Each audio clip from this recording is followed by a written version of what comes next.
Most people walk through life feeling drained, controlled, and quietly defeated. And they have no idea why. They blame their job. They blame their relationships. They blame their past. But here is the brutal truth that almost nobody is willing to face.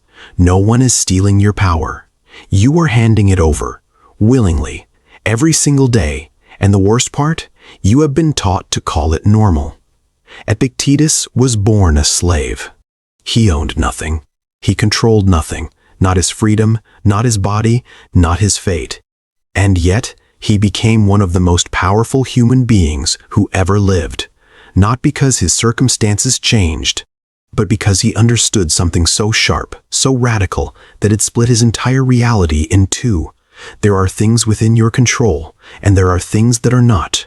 The moment you stop treating those two categories as the same thing, everything changes. The moment you confuse them, you lose. And most people are losing right now without even realizing the game is being played. This is not a list of tips. This is a mirror, and some of what you are about to see in it will be uncomfortable.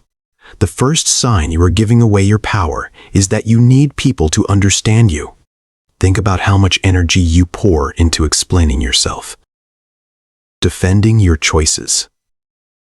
Justifying your decisions to people who were never going to agree with you anyway. You send the long message. You rehearse the conversation. You replay what you should have said at 2 a.m. Epictetus would ask you one question: whose opinion actually lives inside your control? Nobody's. Not one person. So why are you using your life to manage theirs? The person who constantly explains themselves is not seeking connection. They are seeking permission to exist, and that permission can never come from the outside.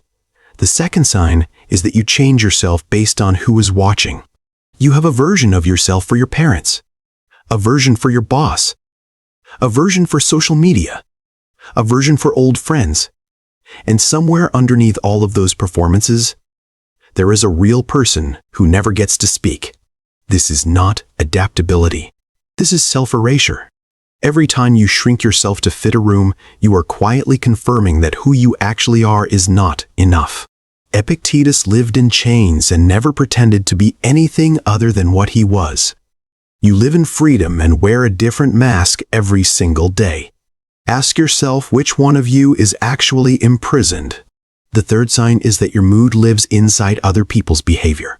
Someone ignores your message and your whole day collapses. Someone gives you a look and you spiral for hours trying to decode it.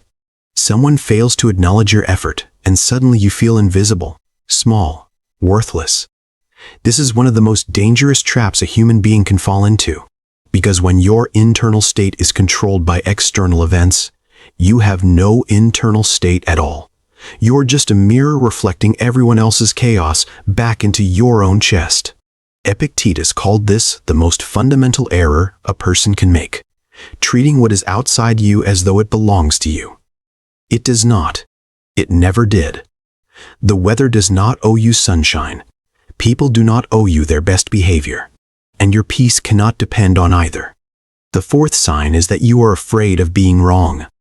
Not just wrong about facts, wrong about who you are, wrong about the choices you made, wrong about the path you chose.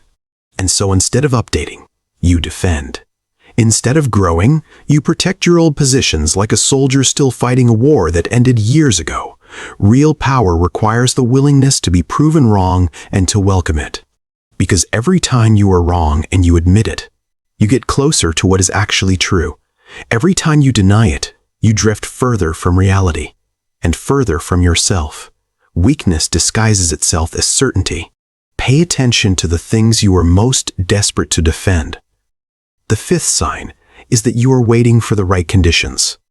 You are waiting for the right time, the right opportunity, the right energy, the right level of readiness. And what you are actually waiting for is a guarantee. A guarantee that you will not fail. A guarantee that the effort will be rewarded, that the risk will pay off. But Epictetus understood something ruthless. The conditions will never be perfect because perfect conditions are not the point. The point is what you become by moving forward without them. Every day you wait is a day you spend proving to yourself that you are not ready. And the longer you believe that, the more true it becomes. The sixth sign is that you take everything personally. Someone cancels plans and you immediately decide it means something about your value. Someone is cold and you assume you caused it. Someone succeeds and some dark part of you reads it as your failure. This is the ego at its most destructive. The belief that everything happening around you is somehow about you. It is not. People are drowning in their own storms. Their behavior is almost never a verdict on who you are. The moment you stop taking the world personally, you stop being a hostage to it, and you start having enough space to actually see clearly, respond wisely, and protect your own energy. The seventh sign is that you keep choosing comfort over truth. You stay in the relationship that is slowly hollowing you out because leaving feels harder than staying. You keep the job that is eating your soul because at least you know what you are getting. You keep the friendship that is built on habit rather than genuine feeling, because losing it would require admitting it was already gone. Comfort is not safety. Comfort is the slow theft of your potential dressed in familiar clothing. Epictetus taught that the path to a meaningful life runs directly through discomfort, not around it. Every time you choose the soft option to avoid the hard truth, you are not protecting yourself. You are shrinking. The eighth sign is that your self-worth is built on output, on achievement, on productivity, on what you have done, accomplished, earned, and accumulated. And on the days when nothing happens, on the days when you fail, stall, or simply rest, you quietly feel like you have become less.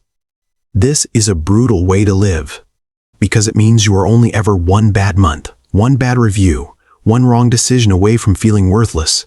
Your value cannot be something you earn. It cannot be something that can be taken away by a mistake or lost in a bad season. Epictetus had nothing. He produced nothing of conventional value. And he was free in a way that most people who have everything will never experience, because he understood that a human being is not a product. You are not what you achieve. And until you separate those two things, your worth will always be at the mercy of circumstances you cannot fully control. The ninth and most dangerous sign is that you have outsourced your inner life to the world around you. Your peace comes from external validation. Your identity comes from what others call you. Your purpose comes from what society tells you to want. Your sense of direction comes from comparison, from looking sideways at someone else's life and deciding that is where you are supposed to be heading. Epictetus called this the deepest form of slavery. Not chains, not walls, but the internal surrender of your own judgment to the judgment of the crowd. Because when you live this way, you are never actually living your life. You are performing someone else's idea of it. Here is what Epictetus left behind, not as a philosophical argument, but as a lived reality. The most powerful thing you will ever possess is the ability to choose how you respond to what happens to you. Not what happens, not who is involved, not what the outcome is, only your response. And that one thing, that single internal faculty, belongs completely, entirely, and permanently to you. Nothing and no one can take it. Not humiliation, not loss, not failure, not other people's cruelty or indifference. The moment you truly claim that, something changes. You stop asking the world to be different. You stop waiting for permission.